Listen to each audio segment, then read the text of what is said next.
एक वीडियो और दिखाते हैं आपको इसी पतिव्रता पद के ऊपर क्या कह रहे हैं परमात्मा। परमात्मा कहते हैं जब तुम भक्ति करते हो और पतिव्रता पद पर रहते हो, यानी 100 वर्ष तो सतगुरु पूजा एक दिन आन उपासी, वो अपराधी आत्मा भाई पड़े काल की फांसी। 100 वर्ष सतगुरु की पूजा, 100 वर्ष सतगुरु की पूजा और एक दिन आन उपासी, वो अपराधी आत्मा फिर पड़े काल की फांसी। साध संगति से जुड़ने के बाद जब आपको इस बात का ज्ञान हो गया कि धरती पर वर्तमान में जिंदा कबीर स्वयं सतगुरु रामपाल जी भगवान हैं, यही परमात्मा है, इन्हीं की तन मन और मन कर्म वचन से की गई भक्ति से मोक्ष होगा। उसके बाद परमात्मा कहते यदि तुमने किसी और में भगवान देख लिया, किसी और को पूज लिया, तो तुम्हारी सारी की सारी भक्ति नष्ट हो जाएगी, सारी की सारी। 100 वर्ष सतगुरु की पूजा और एक दिन आन उपासी, वो अपराधी आत्मा फिर पड़े काल की फांसी। उपासी वो ध्यान से सुनो, और पतिव्रता पद पर रहते हो, यानी 100 वर्ष तो सतगुरु पूजा एक दिन आन उपासी, वो अपराधी आत्मा भाई पड़े काल की फांसी। 100 वर्ष तो आप वो साधना कीजिए जो दास आपको बता रहा है, और एक दिन आन किसी के कहने से आन उपासना कर ली, कहते वो अपराधी आत्मा फिर पड़े काल की फांसी। वो साधना आपने किसी और के बताई हुई नहीं करनी है। और जब आप पतिव्रता पद पर रह करके साधना करोगे, पतिव्रता पद का मतलब है केवल एक ही गुरु और दूसरा पृथ्वी पर नीचे भगवान भी आ जाए। ये मालिक क्या बताया परमात्मा ने।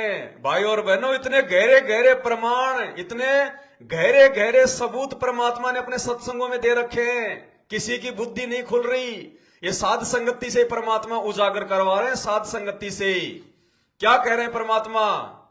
अब ये पवन दास इस फोटो को क्यों ना फाड़े, हमारे सत्सेवक भाई बहन इस दाढ़ी मूंछ वाली कबीर जी की काल्पनिक फोटो को घर से बाहर क्यों ना निकालें। क्या कह रहे हैं परमात्मा, नहीं करनी है। और जब आप पतिव्रता पद पर रह करके साधना करोगे, पतिव्रता पद का मतलब है केवल एक ही गुरु और दूसरा पृथ्वी पर नीचे भगवान भी आ जाए। ये मालिक कहते हैं गुरु गोविंद दोनों खड़े किसके लागू पाए, उन्हीं का आदेश है। इसीलिए है कि आपको ये काल। बताओ, हम तो भगवान के आदेश की पालना कर रहे हैं कि ये तो मात्र एक फोटो है, ये तो मात्र एक फोटो है। अगर ये फोटो वाला अगर साक्षात भी आ जाए तो भी परमात्मा क्या कह रहे हैं कि चाहे भगवान ही क्यों ना आ जाए धरती पर। नहीं, दोबारा सुन लो एक बार, रोगे नहीं ऊपर हाथ खड़े करके।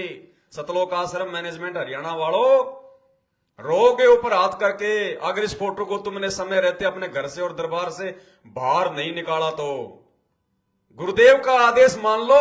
मैं पवन दास नहीं कह रहा कुछ भी, मैं तो कुछ नहीं बोलता, मैं अपनी तरफ से कुछ नहीं बोलता। मैं जो भी बता रहा हूं गुरुदेव के सत्संगों को आधार बना के बता रहा हूं।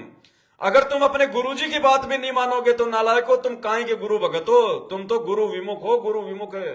क्या कह रहे हैं, पद पर रह करके साधना करोगे, पतिव्रता फिर पड़े काल की फांसी। वो साधना आपने किसी और के बताई हुई नहीं करनी है।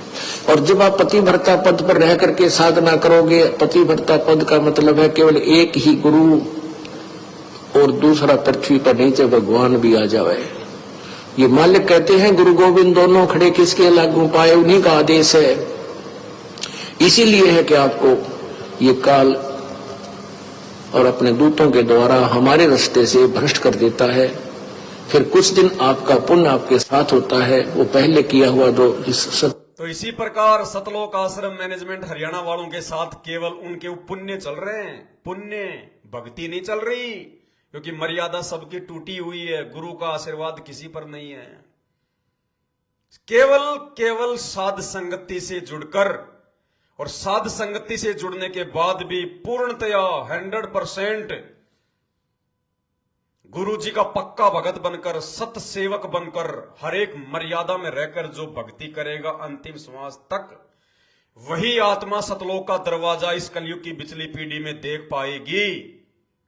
नहीं देख पाओगे, क्योंकि 13वें पंथ की भक्ति, 13वें पंथ के संचालक कौन? सतगुरु रामपाल जी भगवान।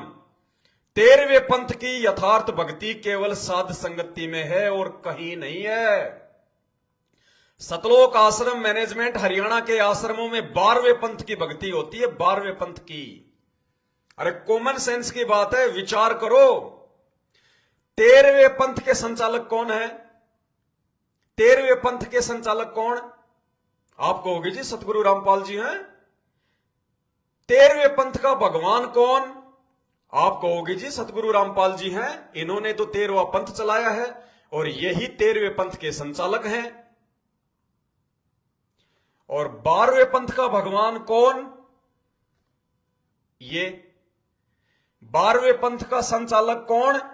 आदरणीय गरीबदास जी महाराज। विचार करना, 13वें पंथ को चलाने वाले भी ये और 13वें पंथ के भगवान भी ये। 12वें पंथ के भगवान कौन? ये। और 12वें पंथ को चलाने वाले कौन? आदरणीय गरीबदास जी। तो नालायको, तुम 13वें पंथ में आकर, सतगुरु रामपाल जी के 13वें पंथ में आकर अगर तुम 12वें पंथ के भगवान को पूजोगे, दरबार में इसकी फोटो रखोगे और 12वें पंथ का जो गुरु है गरीबदास जी, उसकी फोटो अपने दरबार में रखोगे, तो तुम्हें कौन कहेगा कि तुम पतिव्रता आत्मा हो? तुम 13वें पंथ के भगत हो। 13वें पंथ के भगत तो केवल साध संगति से जुड़े हुए सत्सेवक भाई बहन हैं। अरे हमारा 12वें पंथ से लेना क्या है? तुम 13वें पंथ के गुरु को अपना गुरु बनाकर भी 12वें पंथ के गुरु गरीबदास जी को पूज रहे हो। 12वें पंथ के गुरु आदरणीय रामदेवानंद जी महाराज को पूज रहे हो। 12वें पंथ के गुरु पंडित चिदानंद जी को पूज रहे हो। 12वें पंथ के भगवान इस काल्पनिक कागज की फोटो को पूज रहे हो। तुम्हें भगवान कहां से मिलेगा? तुम पतिव्रता आत्मा कहां से हो जाओगी? कॉमन सेंस का विचार तो करो। नींद से जागो। तुम 13वें पंथ में आ चुके हो। 13वें पंथ में उस 12वें पंथ को छोड़ दो, बहुत बड़ा धोखा खाओगे अंत में जाकर।